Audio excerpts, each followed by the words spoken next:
threats to the world, and you think about what's our role, it's going to take lots of money and lots of thinking about how to apply that money to solve these big problems. One of them being the problem of affordable housing and how we invest in our low and moderate income housing, both at the individual owner level, but also the multifamily level. Public housing across the nation has been underfunded historically, and we all knew in San Francisco that there was a huge gap in terms of both the physical needs of the buildings and the operations of the buildings and what the federal resources were going to be. On this particular project, which is a former public housing development, Bank of America partnered with the city of San Francisco and decided to finance the entire transaction. To take 35 to 40,000 units that were in public housing that were considerably underinvested in and required a fair amount of rehabilitation, required some creative thinking. It made it possible to basically transfer a huge number of buildings that were literally falling down over to nonprofit and for-profit partners like Mercy Housing. Now, oh my God, what a miracle. We got everything. We got management. We got activities. It's nice now, comfortable. I feel safe now. The bank's longevity in this field and their commitment to it means that as people look out and they see Bank of America, they think that clearly is going to be a safe investment. It's a safe use of money. It was not just the financial transaction for the bank. They clearly shared our vision for making this huge change.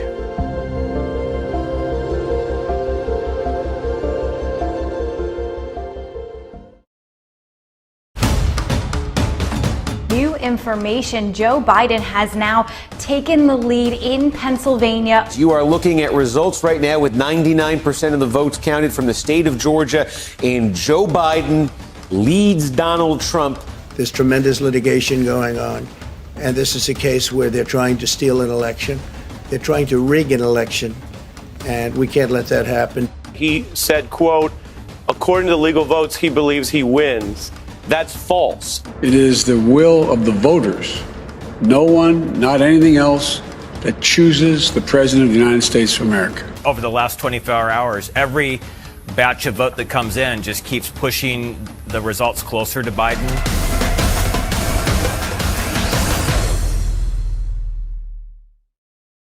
Good afternoon. I'm Bob Costa. Welcome back to Washington Post Live's Election Daily. Here we are, Friday afternoon. It's not only election day in America, it's election week. We're waiting for the final votes to be counted in several states, Arizona, North Carolina, Georgia, Nevada. And our guest today will bring us inside both campaigns as they wait the final count. It looks like Vice President Biden is moving closer to the White House. We'll welcome Matt Schlapp, a prominent ally of President Trump, Andrew Yang, who has traveled across Pennsylvania for Vice President Biden, also a former Democratic presidential candidate. And we'll also have, as a guest, Atlanta's Mayor Keisha Lance Bottoms to talk about her state, which could be, we'll have to see the final tally, a surprise victory for the Democrats. But let's begin with the headlines. Final countdown is where we're at. We are all waiting in a judicious way here at the Washington Post to see where these states end up. But the evidence is clear that the mail-in voting strategy for the Biden campaign, a strategy that was largely shrugged off by the Trump campaign, has helped Biden at this 11th hour during this election week to climb back into contention in Wisconsin, in Nevada, in Georgia, in Pennsylvania, as suburban voters and urban voters took their cue from the Biden campaign, mailed in those votes. And the president's deeply frustrated, which is why when I call around my Republican sources on Friday morning, we see a president unbound. You saw his remarks on Thursday. If you didn't, this is a president who's alleging widespread voter fraud. There is no evidence of widespread voter fraud at all. But this is a president who, I'm told by his confidants, wants to protect his brand. So he will likely continue to allege the election is stolen from him, even though that is a lie. The election has not been stolen from him. The votes are being counted. Legal votes mailed in are being counted. But that doesn't mean political warfare is suddenly going to disappear in America. So what's next? Regardless of whether Vice President Biden formally is declared the winner later Friday or not, he would have a lot to deal with as president-elect, as president of the United States in 2021. Many currents to navigate. And to help understand this moment in America, I'd like to bring in Andrew Yang, the businessman who ran for president earlier in 2020. He ran on a platform of math of helping working Americans have more assistance from the government. He proposed checks from the government to help people survive in this economy. Andrew Yang, welcome back to Washington Post Live. It's great to see you, Bob. It's Celebration Day. Let's all ring in our new president-elect, Joe Biden. Woo-hoo-hoo-hoo! You did it, Joe. You ended the Andrew, Trump era. It is on. Let us all celebrate and gesticulate. You can gesticulate all you want. Celebration, though, at least at the Washington Post, we're still waiting for the votes to be counted. But Andrew, you clearly reflect the enthusiasm of so many Democrats.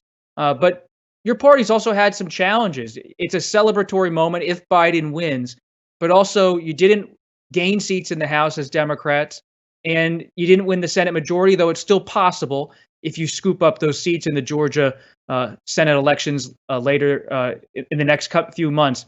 What's your advice to Democrats right now beyond celebrating and gesticulating? Well, I mean, today is a day to acknowledge that we have done something very, very difficult, which is unseat an incumbent president. Now, this is a president that, in my mind, should have been very, very soundly defeated, but it's always tough to bet against the incumbent. So the fact that Joe is going to be clearing 270 electoral votes today, I mean, today is a day where we should really reflect on everything that's gone into the campaign to unseat Trump, the successful campaign to unseat Trump. That said, everything you just said, Bob, is correct, that there was a very, very deflating dynamic in House races around the country, where if you were to line up House leadership of the Democratic Party and say, how many seats do you think you're going to gain? They would have had a positive number. There is zero. None of them would have said we're going to be -6. I talked to a Congresswoman who won a very competitive race in what she called a Trump-Romney district, where it was a place where Romney had won that district. And she was in danger of losing her seat. She said she lost close friends who were not going to be coming back to Congress. So Democrats do have very much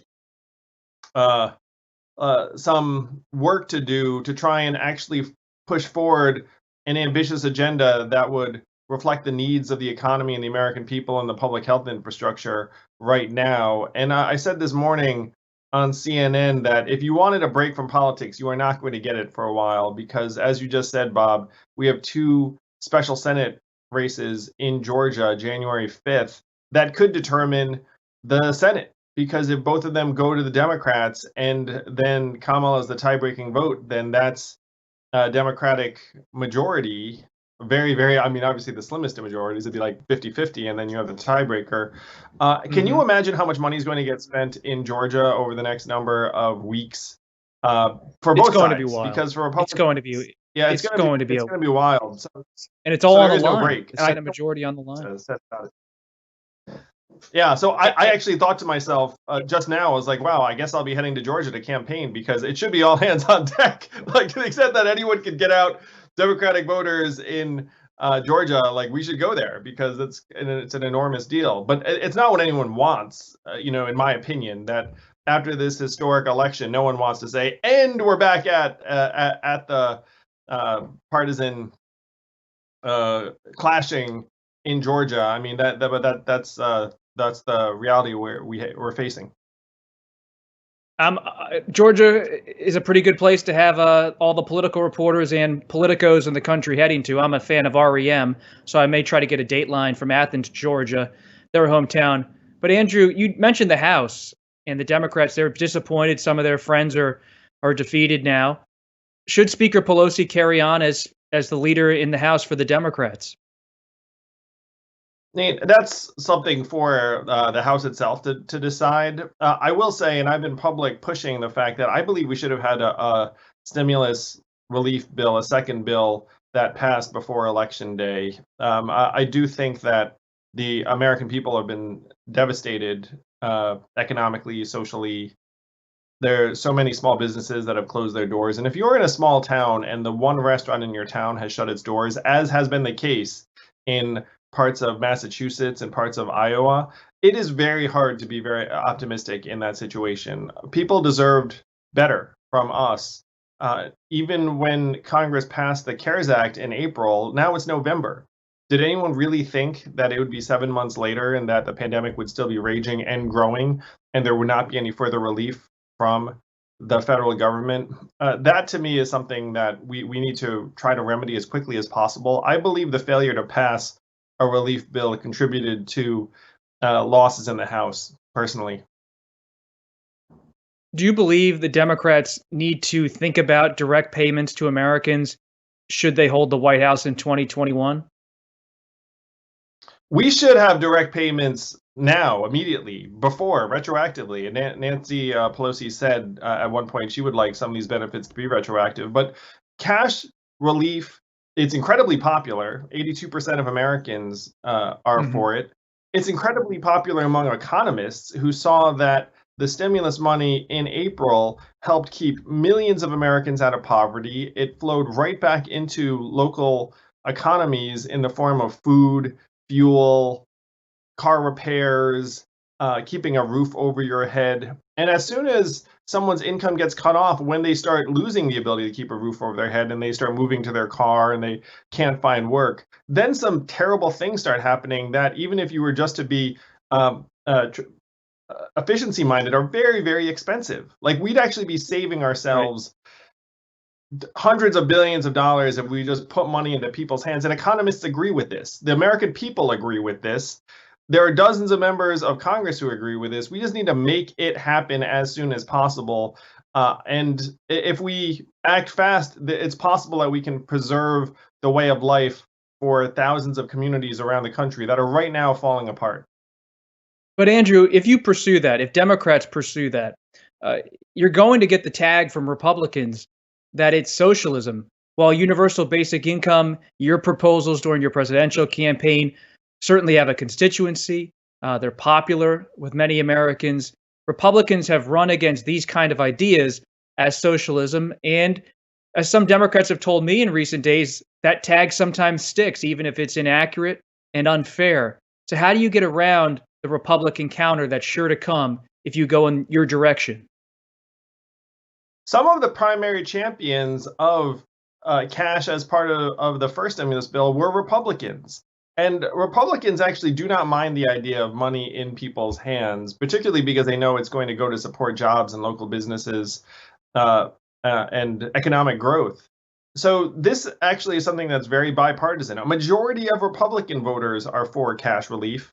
And many members of Congress are from communities where as soon as they go back, people are looking at them being like, hey, like our small businesses are closing right and left. We need to do something about it. So I'm confident that this is actually very bipartisan. And if you look at the Republican protestations thus far, they've actually been, for some reason, and this is misguided in my opinion, but their protestations have been about the price of the bill in many cases. And if you look at the $2.2 trillion from the CARES Act, a really modest component of it was actually in the form of cash relief. So it's actually a great bang for your buck if you're concerned about absolute cost. So are you going to stay on the outside, Andrew, or will you be on the inside? Are you in touch with the Biden transition, and are you ready to serve if called upon? How do you know I haven't been on the inside this whole time, Bob? I'm just thrilled to be celebrating, like millions of other Americans, that the Trump era is ending, the Biden era is beginning. So let's give everyone Andrew. Andrew, let's have a direct answer. Are you going to be willing to serve if called upon? I'm on the record, Bob, saying that if I have a chance to solve problems that I ran on, I would take that chance very gladly and proudly. What do you think the cabinet's going to look like if it is a President Biden?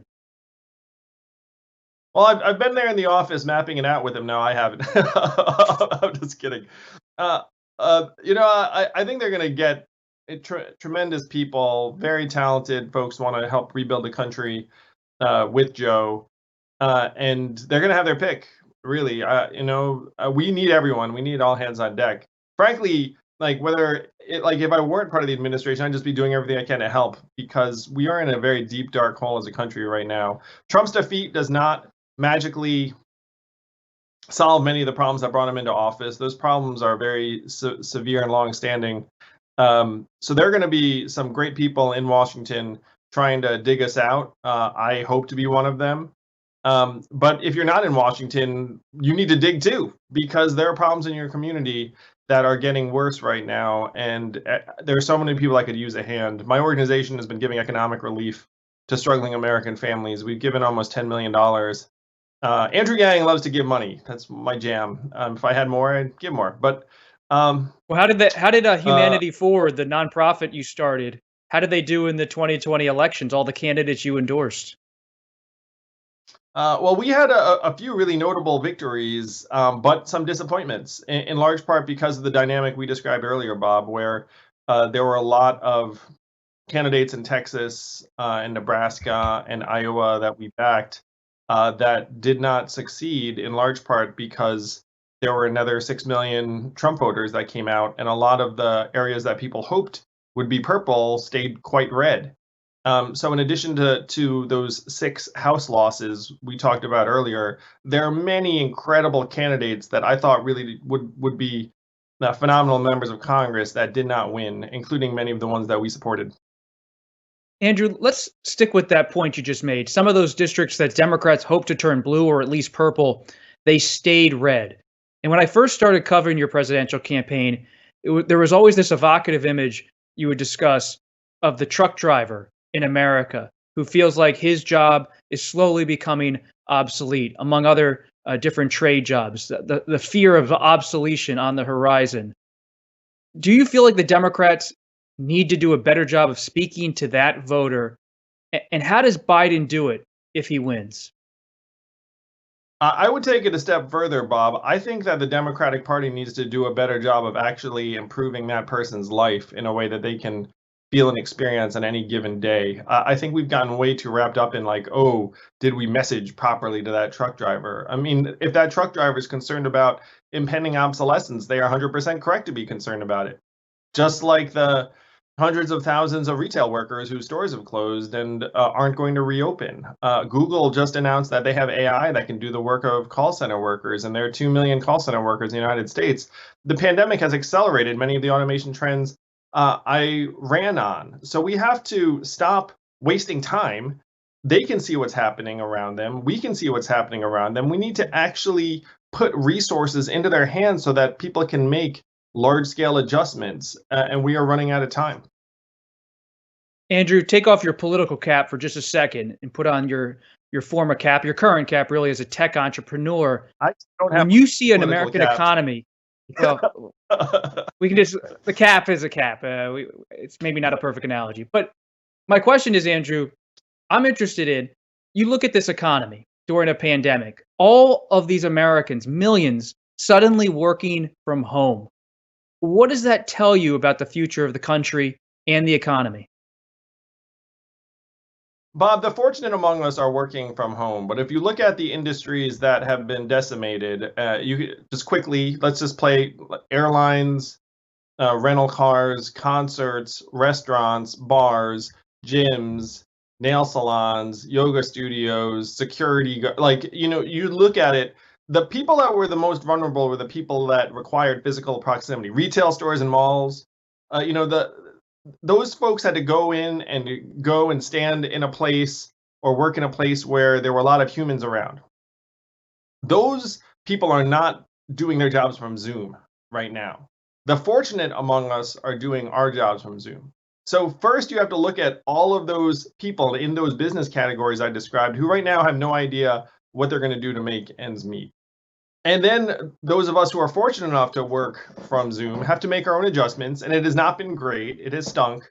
But at least for us, we're not worried about keeping a roof over our heads or existential concerns. The fact is our habits have changed in a way that will make it less possible for that first group I described to go back to work. Because if we're not traveling and going to sporting events and all this other stuff, then all of the ushers and bartenders and the rest of it will not have a job to go back to. And these habits are not going to revert anytime soon. So I feel for the parents who are struggling with our kids at home, because I am one, but I feel much, much more for that food truck operator who has no business because none of us are going to the office. Andrew, I'm trying to look at your Zoom shot here and see a Skype shot, whatever it is, and see if you have a Yankees hat or a Mets hat in the background, because there's a lot of talk in Democratic circles. Oh, I can't. You got a math hat. A math hat. Well, that was your campaign. So that's my question. Are you going to be Mr. Math, working in whatever capacity to help out Vice President Biden should he win? But a lot of Democrats, Andrew, tell me you may run for mayor of New York. Any chance that's going to happen? Right now, again, celebrating this victory, I'm going to do whatever I can do to maximize my contribution to moving our country Well, what are the forward. pros and cons in your mind, Andrew? What are the pros and cons to running for New York mayor?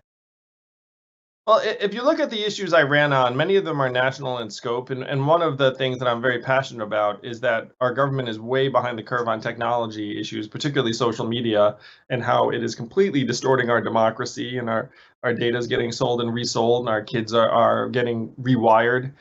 I mean, that is a very pressing issue in real time. But being mayor of New York City would obviously give you an incredible ability to have a positive impact too. So I'm literally going to be trying to weigh different paths in the next number of days with my team.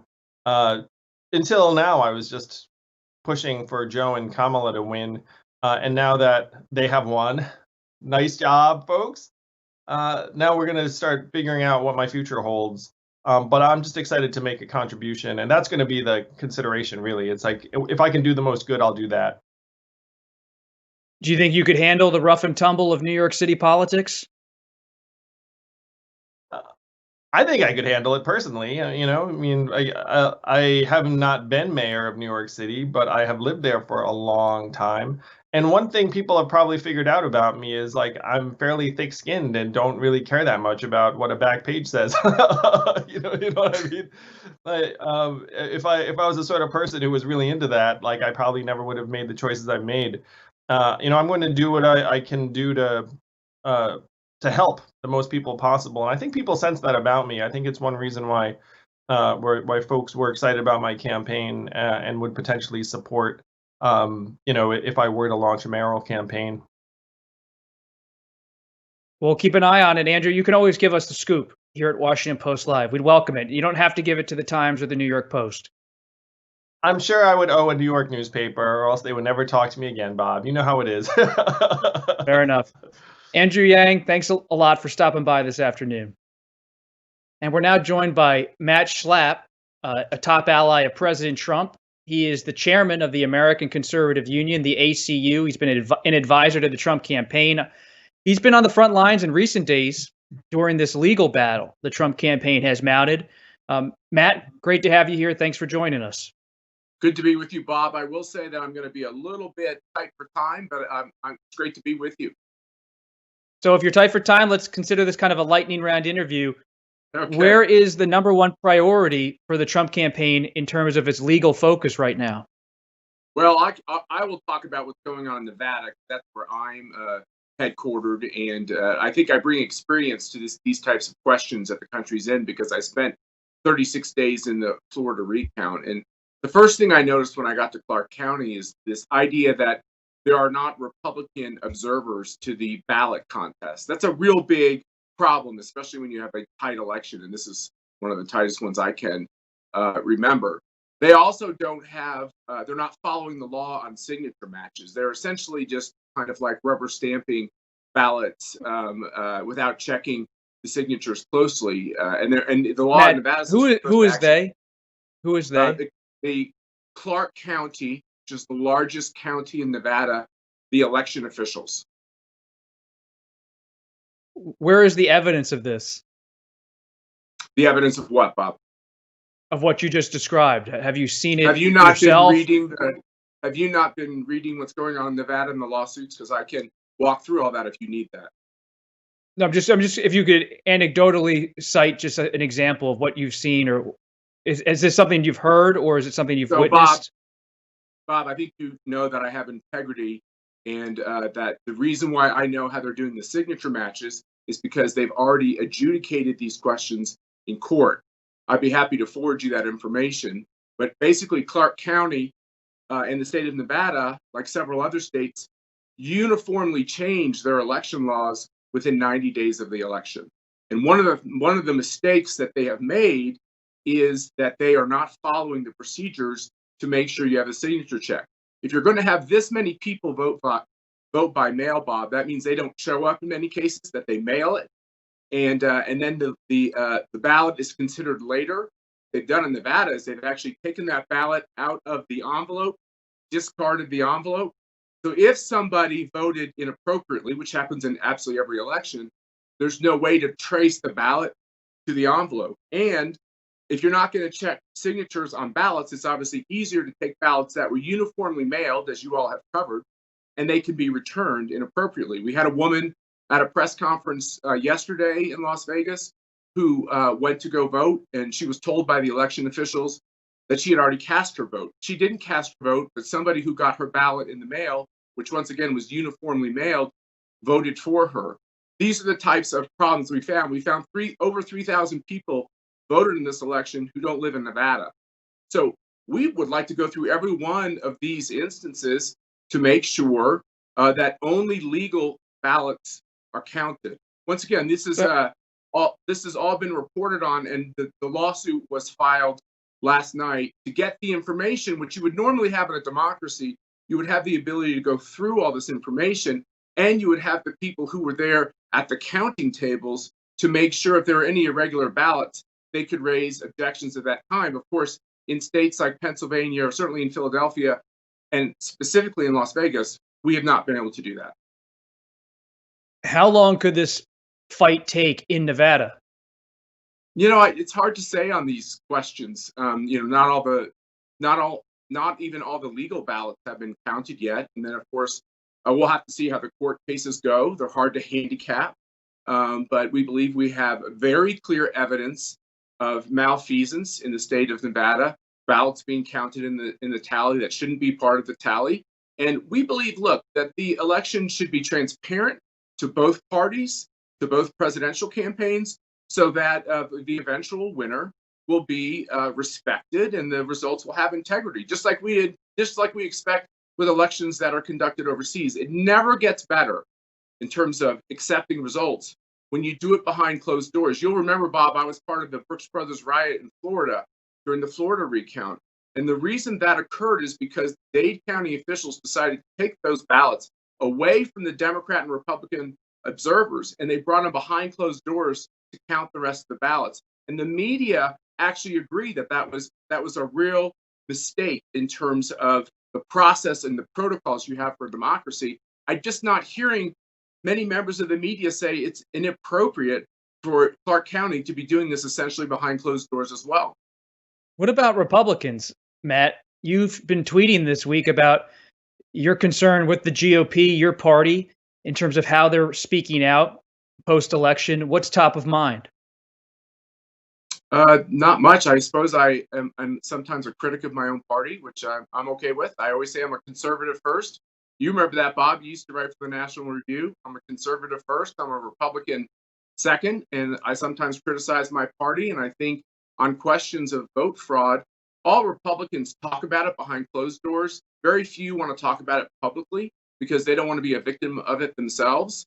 So I can understand why people are somewhat skittish to talk about it. But what we've uncovered in Clark County is really alarming. It shouldn't happen. Neither party should rubber stamp it, and members of the media should be trying to root out the fraud as well.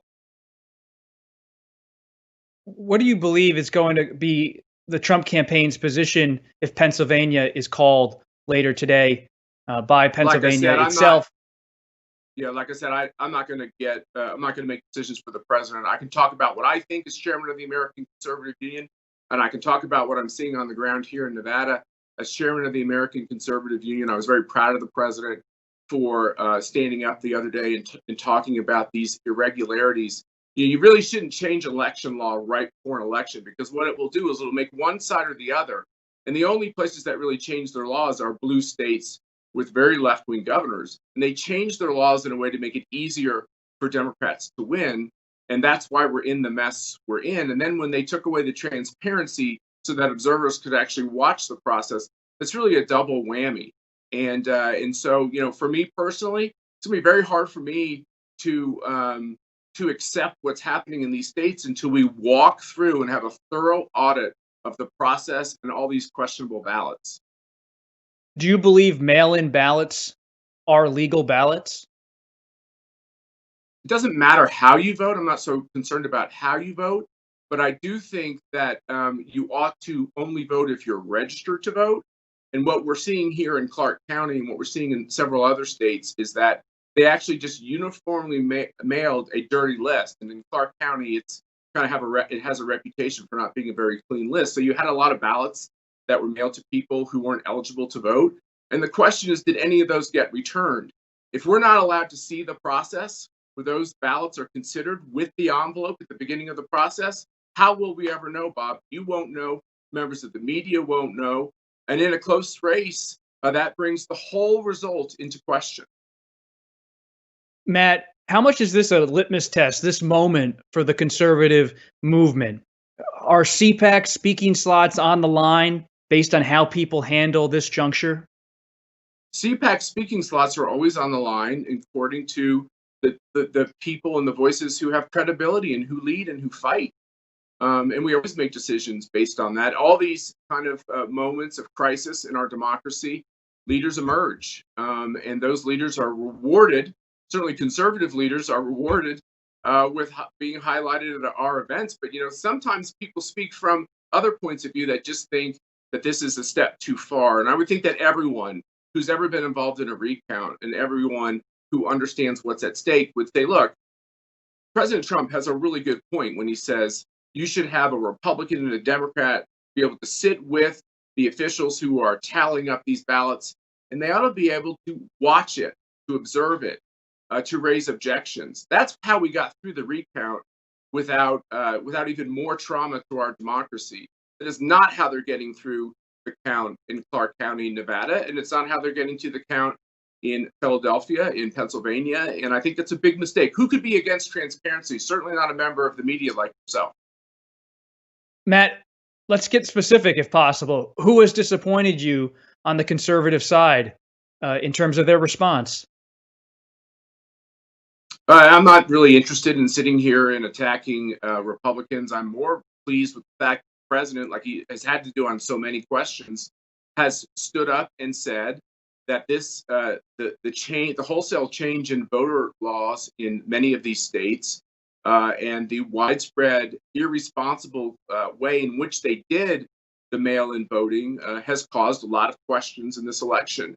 And we ought to get to the bottom in each and every one of those questions. I mean, Joe Biden should want that as well, having gone through the recount in 2000. If Joe Biden, he's been strangely quiet about wanting to have transparency, which means that if he were to get enough votes through what we're going to view as a corrupt process, he starts off with the hangover of that corruption. So I like the fact that the president wants Matt, to get down.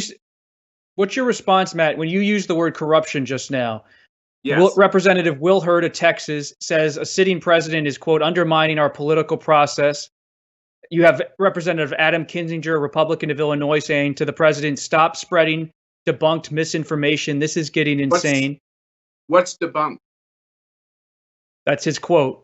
He tweeted it. What's debunked? He thinks the president is spreading misinformation and casting doubt upon a legal election.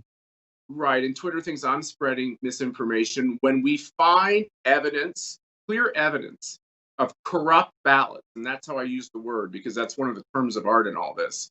When you find evidence of polluted ballots or corrupt ballots, and when I try to put them out on Twitter, I get blocked.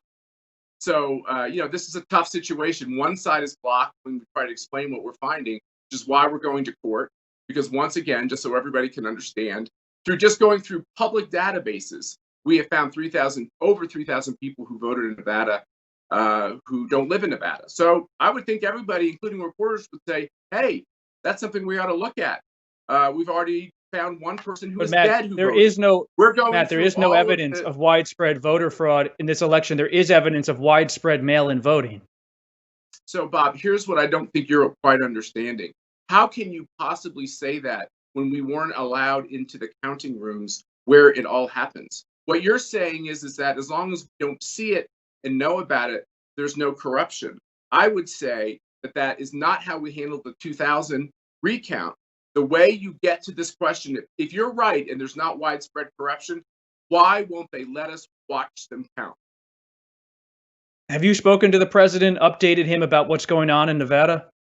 I keep my conversations with the president confidential, and I'm just very proud of the way that he's handling this most stressful of situations.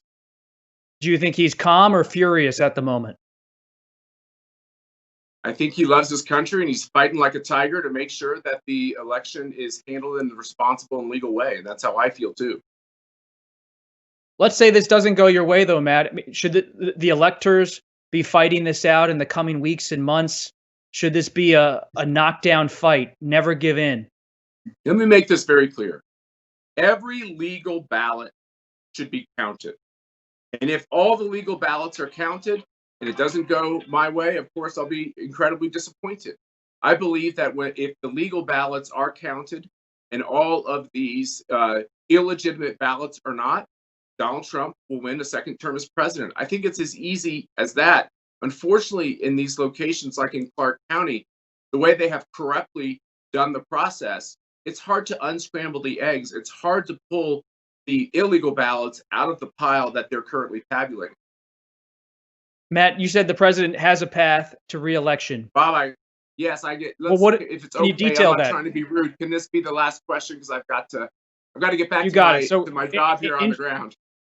In short, then, what is the path to re-election? A realistic path to re-election right now, Friday afternoon. Well, I'm just going to say the same thing to you, which is I believe that we ought to get the final answers in all these states and the legal ballots. All the legal ballots should be tallied, and the Republicans and the Trump campaign should have every legal recourse, including the legal steps we're taking in Nevada, where we have found widespread fraud. You can say everything you want, but we have evidence of fraud. And if we get more cooperation with the state and the county, we can root out what's solid and what's less solid. But without any transparency or interaction, we have got to go to court to get these answers. And we'll continue to do that so that no illegal ballots are counted in the final result. And that's the way we should run things in America. That's the way every democracy should run things. Matt Schlapp, head of the American Conservative Union and ally of President Trump, thank you for your time. Thanks for having me on, Bob. Sorry I have to run. No worries. And just to be clear, there is no widespread evidence of voter fraud based on the Washington Post's own reporting. We've also seen testimony from FBI Director Chris Wray. Well, we're now going to turn to Keisha Lance Bottoms, who is the mayor of Atlanta, Georgia. She is a surrogate for the Biden-Harris campaign. And with votes still undecided and with 2 U.S. Senate races in that state headed to a runoff, all eyes remain on Georgia as the nation prepares to select its next president. Mayor Lance Bottoms, thanks for joining Washington Post Live. Thank you so much for having me. What is the latest in Georgia? It looks like Vice President Biden has pulled ahead a little bit in the latest count, but the race remains uncalled, at least here at the Washington Post. Is it all because of Fulton County, Atlanta, that Vice President Biden has caught up? Well, it's been across the metro area. Vice President Biden performed very well across Georgia, but especially in metropolitan Atlanta. And it's been incredibly fulfilling to see so many people show up to vote, especially this year with the losses in our state of Congressman John Lewis, Dr. Joseph Lowry, and Dr. C.T. Vivian. People really took seriously their right to vote and to be able to use their voices. And we saw record turnout across the state, especially in the metropolitan area. And the results are paying off. Georgia is blue. And what explains Georgia turning blue? What's the coalition? Because last time I was in your city, Mayor, I noticed it wasn't just about a growing white liberal population or a strong black electorate in Atlanta. You also have Latino Americans in Atlanta. You have Asian Americans moving into Atlanta. How do you see it as mayor?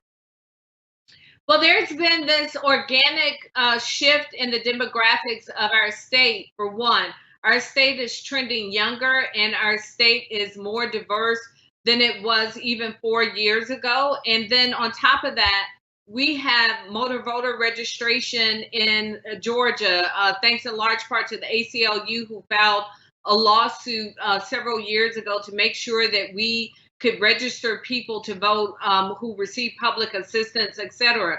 So we've seen a registration uptick of about 800,000 people when you go to renew your driver's license or get a new driver's license. And many of these people, especially the younger people, showed up to vote in this election. So we've known that Georgia has been trending blue. I believe the entirety of this campaign and every conversation I've had with the vice president, I've said to him that we could take Georgia this year. And I'm thankful that the campaign believed that, because what we saw towards the end of the campaign, we saw Joe Biden in Georgia. We saw Barack Obama. We saw Kamala Harris. That type of energy is not normally given to our state, but to the credit of the Biden campaign, they believe that this was our year, and we're watching it happen. Are you a little nervous that these Senate races in Georgia, should they head to a runoff in the coming months, will lack the kind of voter turnout that we saw in the presidential election, because President Trump will no longer be on the ballot? It won't be about repudiating him if you're a Democratic voter. It'll just be about the Senate races. Yeah, I am nervous, but I am optimistic, and it's about putting in the work and making sure that people recognize how important it is for us to take the Senate. Joe Biden will not be able to do all that he needs to do on behalf of this country if he doesn't have the Senate with him. So I think part of it is educating the electorate, and then just reminding them of the difference that we have made in this election and the opportunity that we have to make a difference in January. So it's going to be a challenge, but it's not an insurmountable challenge. And the fact that I'm sitting here talking to you about Georgia helps elevate this conversation in our state, because people will recognize that all eyes are on us, and really where we go as a nation and how we're able to get through the next few years, by and large, will rest with the people of Georgia showing up to vote.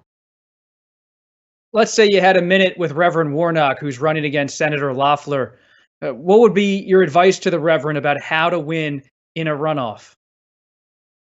Stay focused and talk directly to the voters. There's going to be a lot of noise. Some of the best advice I received when I ran for mayor, and I had a very close election, 832 votes out of almost 100,000 cast. Someone said to me, run like you have blinders on, like a racehorse. Don't look to your left, don't look to your right. Just keep straight ahead, focused on the finish line. That would be my advice to Reverend Warnock, and also to Jon Ossoff. A few days ago, Senator Todd Young of Indiana, who runs the Senate Republican campaign arm, came to Washington Post Live, and he talked about Reverend Warnock, and he brought up Reverend Warnock's past comments in support of Reverend Jeremiah Wright years ago in 2008. And it seemed like race could become a central issue in this Senate runoff. What do you make of that possibility? The people of Georgia know Reverend Warnock. Ebenezer Baptist Church was the spiritual home of Dr. Martin Luther King Jr. Reverend Warnock has really been a leader on so many of the progressive issues across our state, making sure that people have a second chance when they've been incarcerated, making sure that people have access to resources to help them get housing, job training, etc. So the people of Atlanta especially know Reverend Warnock, and I know that the people of Georgia will get to know him better. And look, it's not going to be a pretty race. It's going to be a very ugly race. And in fact, Reverend Warnock already put out some commercials today that, sort of a tongue-in-cheek, saying to people, they're going to say, I eat pizza with a fork, and I step on cracks, and I don't like puppies. So he's preparing folk for that. But again, we saw the ugliness with Jon Ossoff and Purdue. We know that's going to continue. We know that it's coming to Reverend Warnock. The Republicans were very focused on one another. But again, if we all just keep our blinders on and know that this is about making sure that we can have influence in the Senate, then we can and will be successful in January. When you referenced the Ossoff Perdue race, it brought to mind the incident of Senator Perdue mispronouncing the name of Senator Kamala Harris. What did that moment in the campaign mean for Black Americans living in Atlanta? Because they need to be galvanized if John Ossoff is going to have a shot in a runoff against Perdue. I think that put front and center just the disregard for diversity that we're seeing from so many people. And it was, it was not a highlight of this election cycle, that there's so many issues. People are dying. Hospitals are closing, have closed across the state of Georgia. We don't have Medicaid expansion in the way that we need it. There's so many real issues. And to make this about someone's name in an offensive way really just speaks to where we are with our leaders right now. So we know that this race is going to be ugly. We know that race is going to be a part of it. But again, what we've seen in Georgia is that people showed up to vote. They did it quietly. They did it with dignity.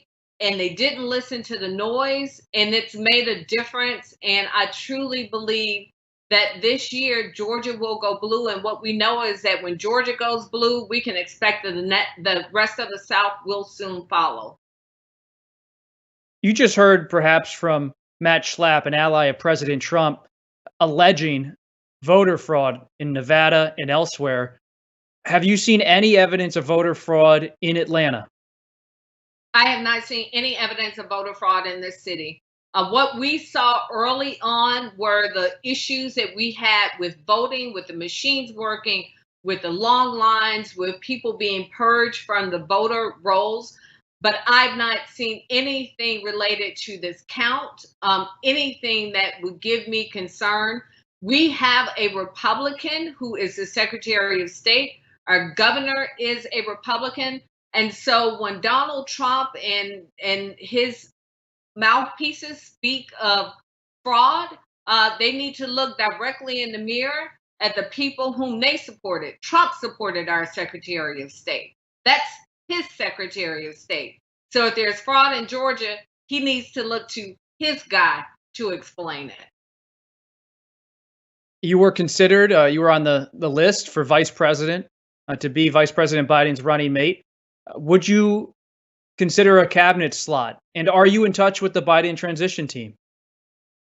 You know, this has been about winning this election. And in the same way that I trusted that Joe Biden would pick the most appropriate person to place on his ticket, I know that he will make selections about his cabinet in the same way, what he feels will be best for this country. I've not been extended any offer to join the cabinet.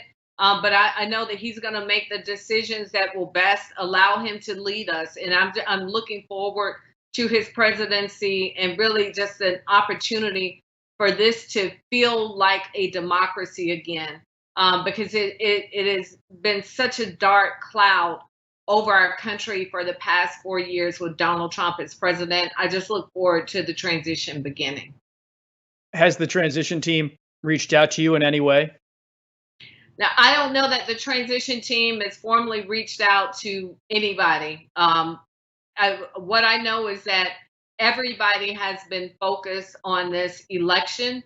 So I don't think the formalities of the transition have begun. What do you make of your party's showing in Georgia and across the country on Tuesday? Does it need to do better with certain voters? Did it misjudge the electorate in any way? We can always do better, but we've had a record turnout in this state. I haven't seen the final numbers, but I would venture to say it's going to be in the mid to high 70s.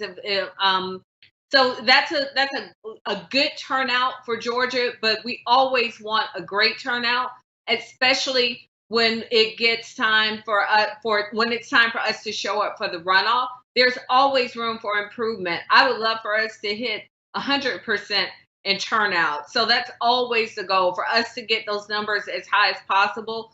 But a record number of people showed up across the state, and I'm very happy about that. What's the significance if the election is called for Vice President Biden? What's the significance of having Senator Harris as the potential vice president elect? It's a historical moment in our country, and it's one that so many people have worked so many years to see this day. So I think it's something we should all be proud of. In every conversation that I've had with Vice President Biden, he said that he wanted his cabinet, his administration, his ticket to reflect who we are as a country, the diversity of our country. And in picking Senator Kamala Harris to join his ticket, he's already done that. And it's a shining moment for all of us. And final question here, Mayor. When you look at the South, you have your finger on the pulse as much as anyone. Do you think the Democrats' gains, their success in the South this time around was an aberration because President Trump was there? Or do you believe they can actually build on this in 2022 and 2024? Oh, it's only going to get better for Democrats in the South, especially in Georgia. We've seen a voter registration of almost 800,000 people over the past few years, in large part due to our motor voter registration that we have in this state. So when people show up to renew their license or get a license, they have an opportunity to register to vote. That's significant. You add on top of that just the people on the ground who are elevating the conversation about voter registration and voter turnout. And I also think it's helpful that people now see we did it in Georgia. And when you look at Mississippi, those same numbers are there in Mississippi. We are the only state that really has had a shift in the way that we've seen in Georgia.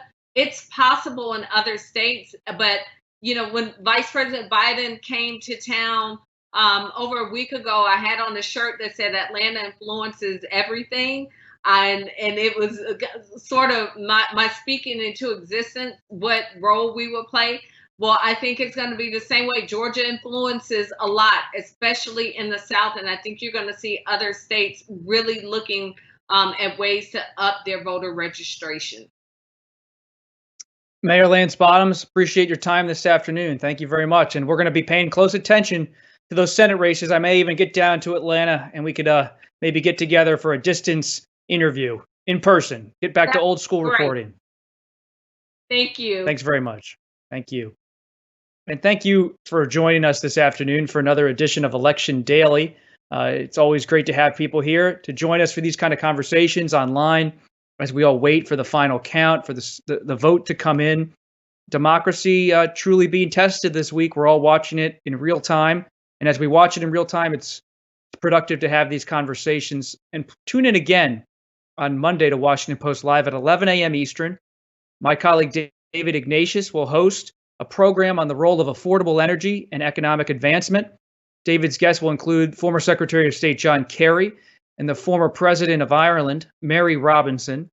And you can always head over to WashingtonPostLive.com to register for that and find more information about upcoming programs and my own interviews with Washington Post Live. I hope you have a great afternoon and weekend, and we are perhaps on the brink of history, but we're going to keep waiting and doing it the right way at the Washington Post. I'm Bob Costa, and we'll see you soon.